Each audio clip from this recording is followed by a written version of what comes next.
Mbak Fani mendatangi salah satu dukun untuk membalaskan rasa sakitnya. Kebetulan hari itu Mbak Fani sedang libur bekerja, jadi dia ada waktu. Saat itu Mbak Fani diantarkan oleh temannya yang tahu di mana tempat dukun yang ampuh tersebut. Dengan menggunakan motornya, Mbak Fani berboncengan menuju ke tempat dukun yang sakti itu. Jarak tempat itu cukup jauh untuk ditempuh dan menempuh waktu sekitar 2 jam kurang lebih. Jalanannya yang ditempuh sangat berliku karena tempatnya berada di pelosok.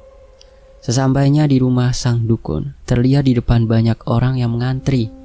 Akhirnya Mbak Fani dan temannya itu pun menunggu antriannya. Sekitar 1 jam Mbak Fani dan temannya itu menunggu, akhirnya giliran untuk masuk ke dalam. Mbak Fani dan temannya itu sedikit merinding saat memasuki tempat ritual dukun tersebut, karena aroma dalam ruangan itu berbau anyir dan bau kemenyan bakar serta bau kembang-kembangan. Tidak hanya itu, di dalam rumahnya berinterior serba hitam, membuat suasana semakin mencekam. Ada boneka-boneka pocongan, jenglot, keris, jarum, dan lain sebagainya. Alat tersebut untuk media santet. Mbak Fani dan temannya tersebut itu pun duduk saling berhadapan dengan Mbah Dukun. "Sopo sing arep disantet?" tanya Mbah Dukun sekakmat. "Jadi saya sakit hati Mbah dengan bos saya, karena dia sangat sombong sekali. Bahkan ucapannya selalu membuat saya sakit hati," ucap Mbak Fani. Mbah Dukun hanya terkekeh mendengar apa yang dikatakan oleh Mbak Fani. "Dasar anak muda. Sudahlah Mbah, lakukan saja. Sebelumnya kamu mau nyantet yang bagaimana?" tanya Mbah Dukun. Saya mau kemaluannya itu dibikin sakit dan menderita hidupnya Mbah. Pokoknya semenderita mungkin, jangan dibikin mati dulu."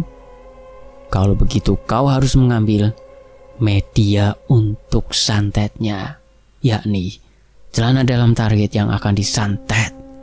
Sebaiknya kamu pulang dulu untuk membawa media yang saya sebutkan tadi.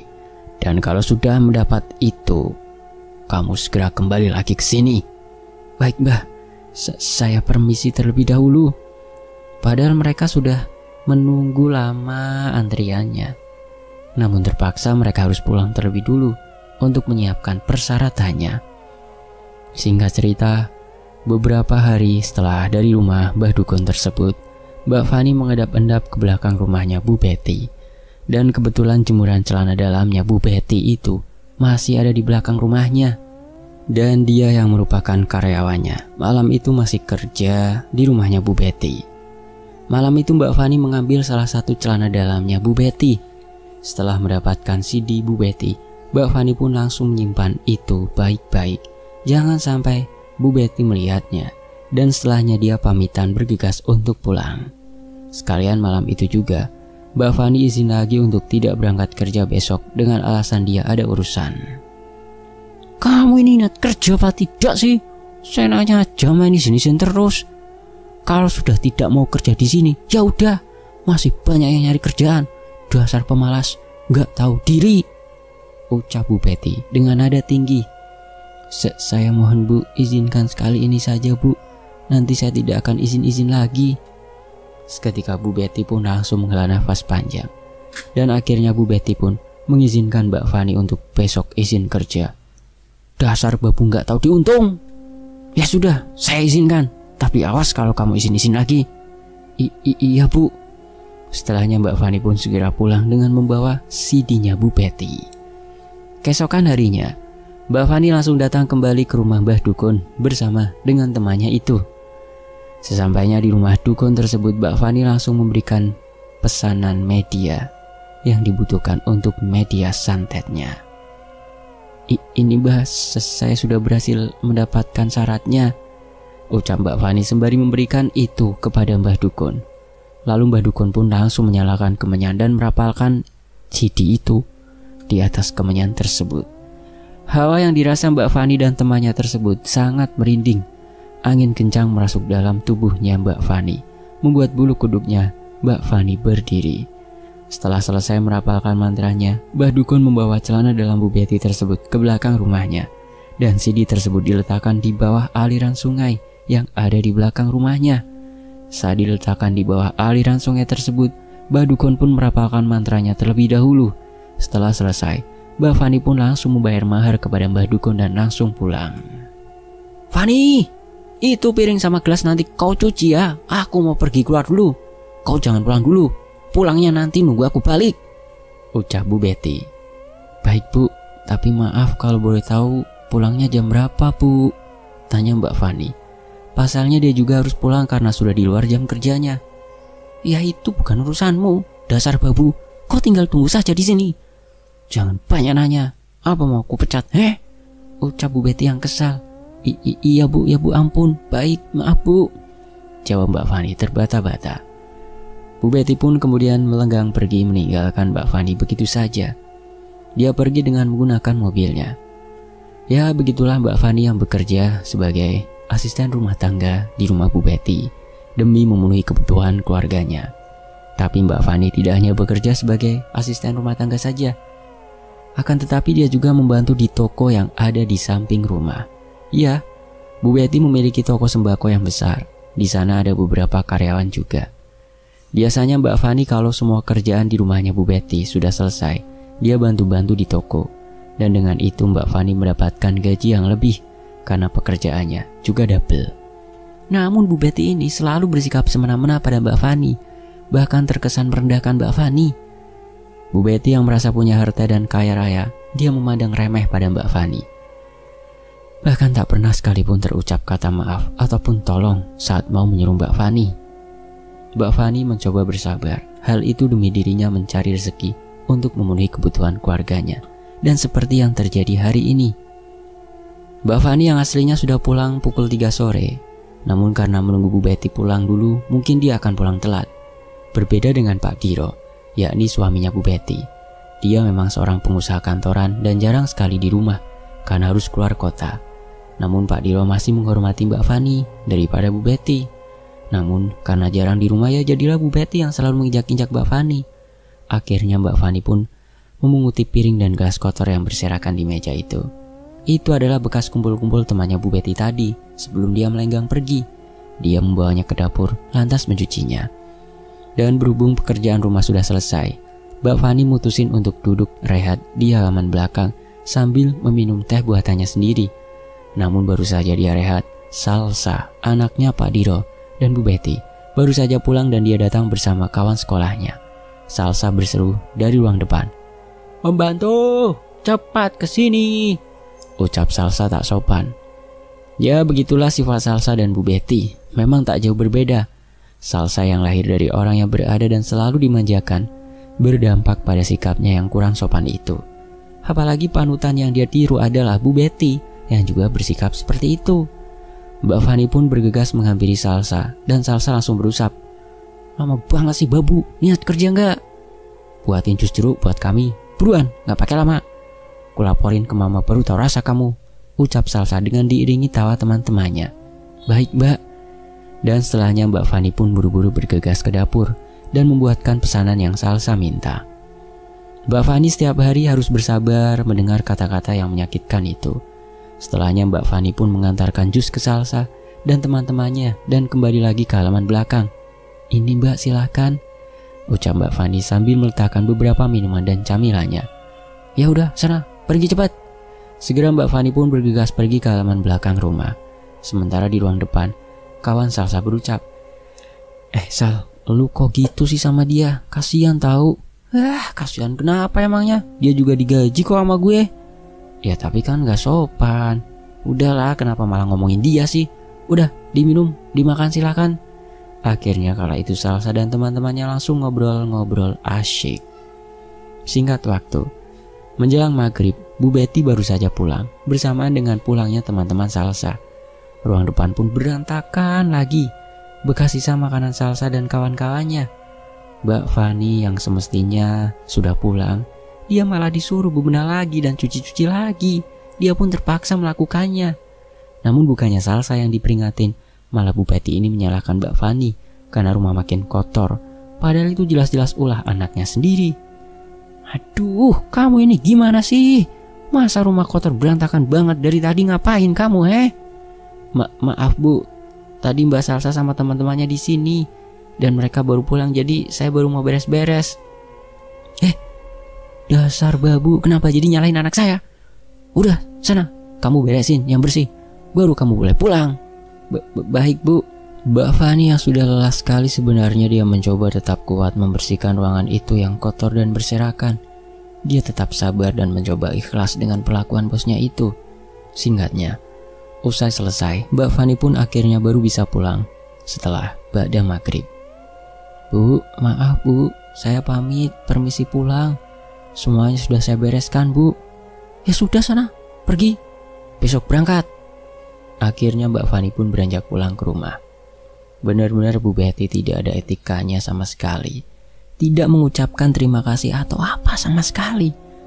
Jarak rumahnya memang tak terlalu jauh, hanya beda RT saja. Dan Mbak Fani naik motor untuk bolak-balik. Sesampainya di rumah, Mbak Fani langsung beres-beres, mandi, karena sudah lengket semua tubuhnya. Dan dia lanjut istirahat karena capek luar biasa tubuhnya. Saat dirinya sedang merebahkan tubuhnya di atas kasur, tiba-tiba ibunya datang menghampiri dan memijat kakinya Mbak Fani. Duk, kamu kok pulangnya sampai malam? Capek banget ya pasti. Bu, iya. Tadi Bu Betty sama Mbak Salsa bikin kesel. Aku gak dibolehin pulang, nunggu Bu Betty pulang. Apa kamu masih betah Duk kerja di sana? Kata kamu kan kalau bos kamu itu selalu sombong dan meremehkan kamu. Iya, mau gimana lagi Bu? Kalau aku keluar dari situ, aku mau kerja di mana lagi? Iya juga sih Duk, tapi Ibu ndak tega lihat kamu. Sudah, Ibu tenang saja ya, jangan khawatir, aku nggak apa-apa kok Bu. Sesaat kemudian ibunya pun beranjak keluar dari kamarnya Mbak Fani karena Mbak Fani hendak tidur. Siang harinya, ternyata Pak Diro pulang ke rumah. Dia meminta tolong kepada Mbak Fani untuk dimasakin mie rebus yang sudah biasa di stok di rumah. Fan, panggil Pak Diro. Iya Pak, ada apa? Tolong buatkan saya mie rebus seperti biasa ya. Iya Pak, sebentar saya buatkan dulu. Mbak Fani pun bergegas menuju ke dapur dan menyiapkan permintaan Pak Diro. Bersamaan dengan itu Bu Betty yang sudah bangun, dia mengambil tas yang ketinggalan di toko samping rumah. Namun Bu Betty terbelalak kaget saat dia melihat tasnya yang terbuka dan sudah hilang uang sekitar 2 juta. Bu Betty pun langsung suudzon dan menuduh Mbak Fani. Dia berteriak memanggil Mbak Fani dengan keras, dan teriakannya itu terdengar sampai ke dalam rumah. Mbak Fani pun terpaksa mematikan kompornya, padahal belum matang. Fani, sini cepat, teriaknya. Iya Bu, sebentar. Mbak Fani pun berlari terbirit-birit menghampiri Bu Betty di toko samping. Ada apa ya Bu? Setibanya Mbak Fani, dia langsung dituduh sama Bu Betty dengan nada marahnya. Kau tadi pagi bersih-bersih dan nyapu di sini kan? Memang tadi pagi saat tokonya belum dibuka. Seperti biasa Mbak Fani lah yang harus menyapu toko sebelum para karyawan yang lain datang. Mbak Fani biasanya berangkatnya jam 6 pagi, sedangkan para karyawan toko itu berangkat jam 8. Jadi Mbak Fani yang nyapu di toko. Iya Bu, kenapa ya memangnya? Pakai nanya kenapa-napa. Nih lihat, tasku terbuka dan uangku itu hilang 2 juta. Pasti kau kan pencurinya. Ngaku! Tuduh Bu Betty yang sangat keji dan tak berdasar. Bukan Bu, sumpah bukan saya pelakunya. Pak Diro yang mendengar keributan akhirnya menghampiri mereka. Bu Betty kemudian malah berkata pada Mbak Diro seakan menyudutkan bahwa Mbak Fani lah pelakunya. Ada apa ini ribut-ribut? Ini loh Pak, duitnya Ibu hilang 2 juta di toko. Kan cuma ada si Jongos saja tadi pagi kan? Pasti si Jongos ini yang sudah ngambil. Namun Pak Diro tak langsung percaya. Dia bertanya pelan pada Mbak Fani, apakah yang dikatakan Bu Betty itu benar? Apa benar yang dikatakan sama Ibu Mbak Fani? Mbak Fani pun langsung bersumpah bahwa dia bukan pelakunya. Saya berani bersumpah Pak, bukan saya pelakunya. Saya nggak berani melakukan hal itu. Tapi, ucap Mbak Fani berhenti. Dia ragu untuk melanjutkannya. Tapi apa Van? Tanya Pak Diro pelan. Tapi tadi pagi sebenarnya Saya sempat lihat Neng Salsa pas mau berangkat sekolah. Dia diam-diam mengambil uang dari dalam tas ibu, ucap Mbak Fani yang akhirnya membeberkan apa yang dilihatnya. Enak saja kau menuduh anakku. Emang dasarnya orang miskin. Sudah salah gak mau ngaku. SDM rendah. Kulaporkan ke polisi baru tahu rasa kau, ucap Bu Betty dengan nada tinggi yang tak terima anaknya dituduh. Namun kala itu Pak Diro mencoba menenangkan suasana dan menunggu Salsa pulang saja untuk ditanyakan kebenarannya. Sudah Bu, jangan gegabah. Kita tunggu Salsa pulang. Paling sebentar lagi pulang. Kita tanyakan nanti kebenarannya bagaimana. Akhirnya saat itu Mbak Fani pun kembali membuatkan mie rebus sambil menunggu Salsa pulang. Pak Diro pun makan dulu dengan Bu Betty. Singkatnya, usai Salsa pulang, dia pun langsung ditanyai oleh mereka bertiga. Salsa gak mau ngaku dan malah nyalahin Mbak Fani balik. Salsa, sini kamu duduk dulu, ucap Pak Diro. Ada apa sih Pak? Jawabnya sambil duduk di meja makan. Kamu jujur ya. Tadi pagi, apa bener kamu yang sudah ngambil uangnya Mama 2 juta di tas di dalam toko? Soalnya Mbak Fani lihat kamu, katanya ngambil uang Mama diam-diam. Tanya Pak Diro. Enak saja Mbak nyalain aku. Mana mungkin aku mengambil uang milik Mama.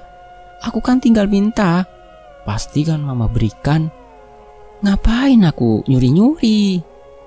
Dasar Mbak ini jongos gak tahu diri, ucap Salsa mengelak. Mendengar ucapan anaknya, Bu Betty pun malah menimpali dan berkata pada Pak Diro, Pak, pokoknya Mama gak mau tahu. Mending pecat Mbak Fani sekarang juga, atau aku laporkan kau ke polisi, ucap Betty di hadapan Mbak Fani. Akan tetapi saat itu Pak Diro memberikan kesempatan kepada Mbak Fani, karena saat itu Mbak Fani memohon-mohon untuk tidak dipecat. Hingga akhirnya Bu Betty pun mengalah. Namun Mbak Fani dipindah di toko saja kerjanya, dan gajinya pun jadi turun. Suatu ketika Mbak Fani yang sekarang kerja di toko, beberapa pembeli datang dan Mbak Fani melayaninya dengan ramah. Siangnya saat toko sudah rada sepi, Bu Betty datang ke toko untuk mengecek pembukuan sambil mengecek uang yang ada di toko. Namun saat sudah dicek pembukuan dan uang yang ada di toko itu tidak sesuai, dan itu membuat Bu Betty marah. Semua karyawan dikumpulkan ditanyai satu-satu. Semua tidak ada yang ngaku, begitu juga dengan Mbak Fani karena memang dia tidak melakukan hal itu. Siapa yang sudah berani mengambil uang toko? Jawab jujur! Semua terdiam, hingga beberapa karyawannya itu ternyata tega memfitnah Mbak Fani bersamaan. Mereka menuduh kalau Mbak Fani yang telah mengambil uangnya, karena pikir mereka Mbak Fani yang sering dikasir. Van, kamu itu sudah saya kasih tahu kesempatan, tapi kenapa kamu seperti ini terus? Saya tahu kamu itu miskin, tapi tidak usah nyuri-nyuri uang juga dong. Mbak Fani bersumpah pada Bu Betty kalau bukan dialah pelakunya. Astagfirullahaladzim Bu, iya memang saya miskin, tapi saya tidak pernah kepikiran untuk mencuri Bu. Saya bersumpah bukan saya Bu. Akhirnya biar adil, Bu Betty mengecek CCTV toko, dan ternyata ada pembeli yang panjang tangan dan mengambil uang di kasir saat Mbak Fani tengah mengambilkan barang. Dan semenjak itulah Mbak Fani jadi benci dengan Bu Betty dan sakit hati dengan ucapannya, sehingga membuatnya membalaskan dendam. Dan rasa sakit hatinya itu bergulung-gulung semakin banyak, dan akhirnya dia lampiaskan dengan cara mengguna-gunainya. Suatu malam, Bu Betty tiba-tiba saja ambruk pingsan ketika sedang berjalan menuju keluar kamarnya. Sontak, Salsa yang kebetulan lewat depan kamar ibunya langsung panik dan teriak manggil papahnya. Beberapa saat kemudian Pak Diro pun datang menghampiri kala itu. Dia sedang duduk di depan rumah sambil mainan HP. Ada apa Sal? Ini Pak, Mama pingsan. Pak Diro pun langsung diangkat masuk ke dalam kamarnya. Pak Diro langsung mengolesi minyak kayu putih di hidungnya Bu Betty. Dan beberapa saat kemudian, Bu Betty pun akhirnya tersadarkan diri. Kamu kenapa Ma? Tanya Pak Diro. Gak tahu Pak, jawab Bu Betty. Ya sudah, kamu istirahat saja, jangan kemana-mana. Iya Pak. Keesokan harinya, Bu Betty ingin menuju ke kamar mandi ingin buang air kecil. Betapa terkejutnya dia saat membuka celana dalamnya, sehingga membuat Bu Betty berteriak, "Ah!" Sontak orang yang ada di dalam rumahnya ikut panik, termasuk Pak Diro dan Salsa. Kebetulan saat itu Mbak Fani juga sudah berangkat ke toko, dan ada juga karyawan lain yang sudah datang. Mereka semua mendengar teriakannya Bu Betty. Mereka semua berdatangan menghampiri ke depan kamar mandi. "Duk, duk, Mah, kamu kenapa? Kamu tidak apa-apa kan di dalam?" teriak Pak Diro. Beberapa saat kemudian, Bu Betty keluar membukakan pintu kamar mandinya. Krenyat. Namun nafasnya Bu Betty masih dalam keadaan yang tidak beraturan dan wajahnya pucat pasi. Bu Betty pun langsung dicecar pertanyaan oleh Pak Diro. "Kamu kenapa kok teriak?" "Iya, ada apa sih Mama kenapa?" Lalu Bu Betty mengajak Pak Diro untuk masuk ke dalam kamar mandi, dan Bu Betty pun memperlihatkan apa yang ada di dalam celana dalamnya. "Astagfirullah," ucap Pak Diro. Jadi celana dalamnya Bu Betty ada cairan lendir putih seperti keputihan yang sangat banyak dan disertai darah. Namun itu bukan darah haid, karena Bu Betty baru saja minggu kemarin baru haid. "Kenapa bisa begitu sih Ma?" tanya Pak Diro. "Aku juga nggak tahu Pak, rasanya perih." "Ya sudah, kalau begitu kita langsung pergi ke rumah sakit sekarang saja." Lalu mereka berdua pun keluar dari dalam kamar mandinya. Akan tetapi, Bu Betty jalannya tidak seperti biasanya karena menahan rasa perih pada alat kemaluannya. Setelahnya semua karyawan dan juga Mbak Fani kembali ke toko. Singkat cerita, sesampainya di dokter, Bu Betty langsung diperiksa oleh dokter. Dan kata dokter itu hanya keputihan biasa. Katanya nanti juga bakal hilang. Akhirnya dokter memberikan beberapa resep obat untuk Bu Betty. Namun seminggu kemudian, keputihan dari kemaluannya Bu Betty tersebut masih terus saja keluar, dan malah semakin banyak keluarnya. Meskipun sudah meminum obat dari dokter, namun masih tetap saja keputihan itu terus mengalir dengan deras. Sampai Bu Betty tidak nafsu untuk makan dan melakukan apapun karena tubuhnya terasa lemas dan wajahnya juga memucat kekurangan darah. Karena memang cairan putih yang keluar dari alat kemaluannya Bu Betty tersebut disertai dengan darah kental. Padahal Bu Betty sedang tidak haid, dan keputihan tersebut terus mengalir sehingga Bu Betty harus mengganti celana dalamnya berkali-kali setiap harinya karena celana dalam yang dipakainya itu selalu basah. Pada suatu malam, Bu Betty sedang berbaring di kamarnya. Dia menjerit ketakutan dan tubuhnya merinding. Bu Betty melihat segerombolan ular yang sangat banyak sekali jumlahnya. Ratusan ular di dalam pojok kamarnya. Ular tersebut disertai dengan cacing dan lintah yang berukuran besar. "Ah, tolong!" teriak Bu Betty. Pak Diro yang sedari tadi sudah tertidur lebih dulu. Terkejut mendengar jeritan Bu Betty, dan Pak Diro pun terbangun. "Ma, kenapa Ma? Kamu mimpi buruk?" Lalu Bu Betty hanya menggeleng-gelengkan kepalanya, dan kepalanya ditenggelamkan di dalam selimut. "Cerita Ma, kamu kenapa?" Aku melihat di pojok itu ada ular Pak, yang jumlahnya banyak sekali. Ada juga cacing dan lintah yang ukurannya besar." Sontak Pak Diro pun melihat ke arah pojok kamar yang ditunjukkan oleh Bu Betty. Akan tetapi Pak Diro tidak melihat apa-apa di sana, seperti apa yang telah dikatakan oleh Bu Betty. "Mana Ma? Tidak ada apa-apa." Bu Betty pun mengintip sedikit demi sedikit dari balik selimutnya. Dan saat melihat ke pojok kamarnya, sontak saja Bu Betty terperanjat dan menenggelamkan kepalanya kembali ke dalam selimut. "Itu masih ada Pak, banyak sekali, aku merinding Pak." Tubuhnya Bu Betty gemetaran dan merinding, bulu kuduknya berdiri semua. Malam harinya, saat sedang tidur Bu Betty bermimpi. Mimpinya itu, Bu Betty, dia sedang berada di sebuah sungai dan dia dililit oleh seekor ular yang sangat besar. Ular tersebut bentuknya sangat besar, dan ular itu melilit perutnya Bu Betty sekeras-kerasnya, sehingga perutnya Bu Betty terasa sangat kesakitan. Ular tersebut, kepalanya seakan ingin menggigit tangannya Bu Betty. Namun, Bu Betty terperanjat karena terbangun dari tidurnya. Bu Betty pun terbangun dengan keadaan tubuhnya yang berkeringat, membasahi pakaiannya, dan nafasnya terasa ngos-ngosan. Bu Betty memegangi perutnya, dan perutnya Bu Betty terasa sangat sakit sekali. Rasa sakitnya sama seperti yang dirasakan Bu Betty di dalam mimpinya tadi. Dia pun merintih-meringis kesakitan pada perutnya. Lalu Bu Betty pun membangunkan Pak Diro. "Pak, bangun Pak," ucap Bu Betty sembari menepuk pundaknya Pak Diro. Seketika Pak Diro pun terbangun dan Pak Diro langsung terperanjat melihat Bu Betty kesakitan. "Ada apa, Mah? Kamu kenapa?" tanya Pak Diro cemas. "Perutku sakit sekali, Pak." Akhirnya Pak Diro pun pergi ke dapur untuk memasak air. Setelah air yang dimasaknya telah mendidih, lalu air tersebut dimasukkan ke dalam botol kaca.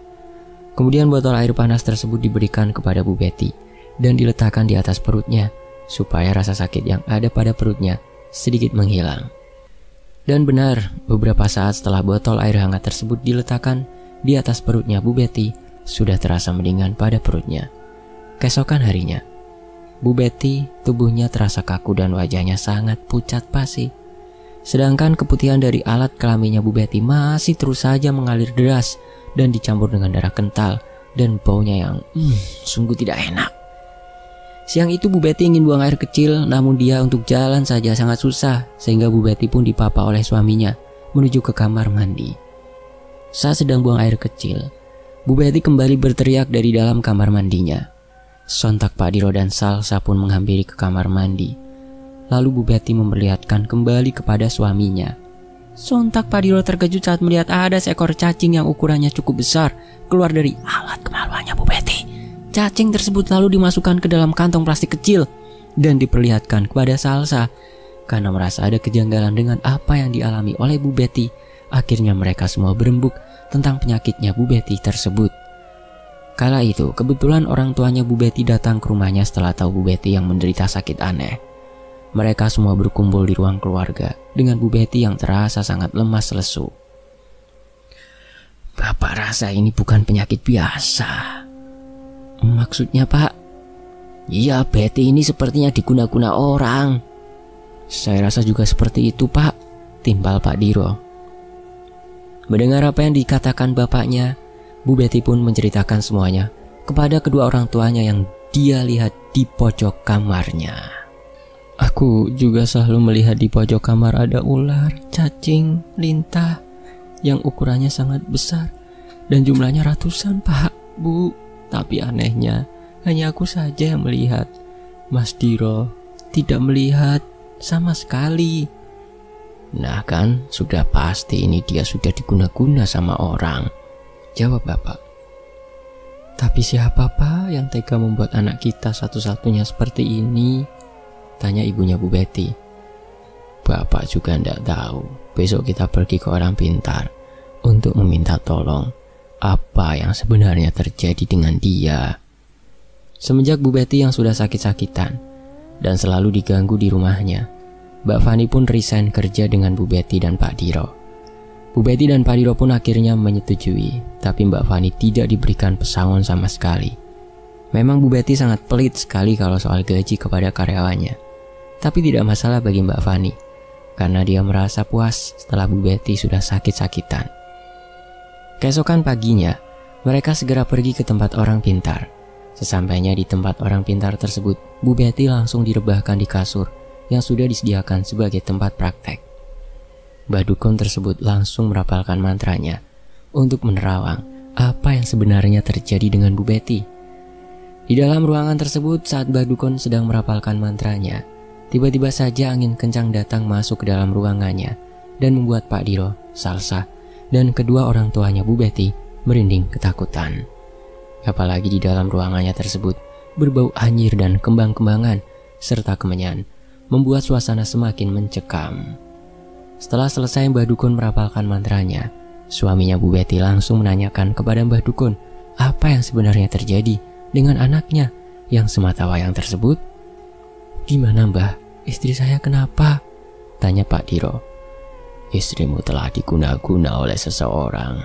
Dia telah disantet dan media untuk menyantet istrimu ini dengan menggunakan celana dalam. Maka dari itu, istrimu selalu kesakitan dan keluar yang aneh-aneh dari kemaluannya," jelas Mbah Dukun. "Siapa yang tega membuat istri saya seperti ini, Mbah?" "Saya belum tahu siapa orangnya.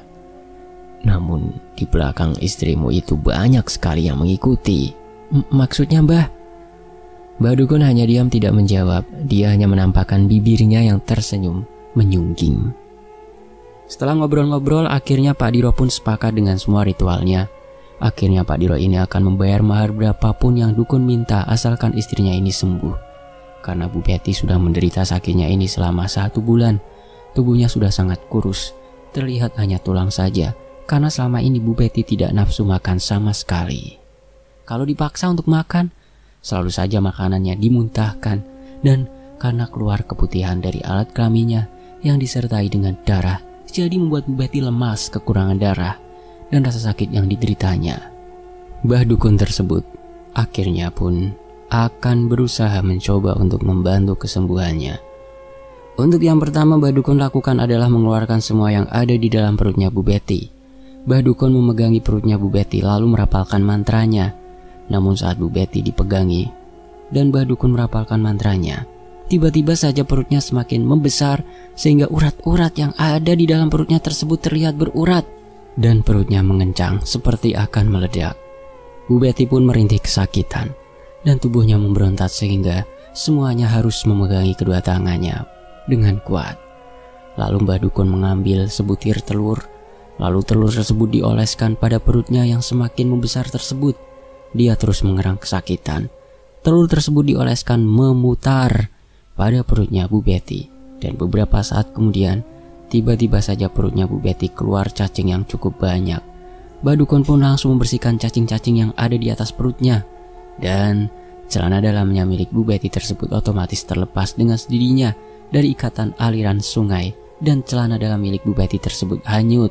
Saat Bu Betty tersadar, keputihan yang keluar dari dalam alat kelaminnya Bu Betty tersebut sudah tidak keluar lagi.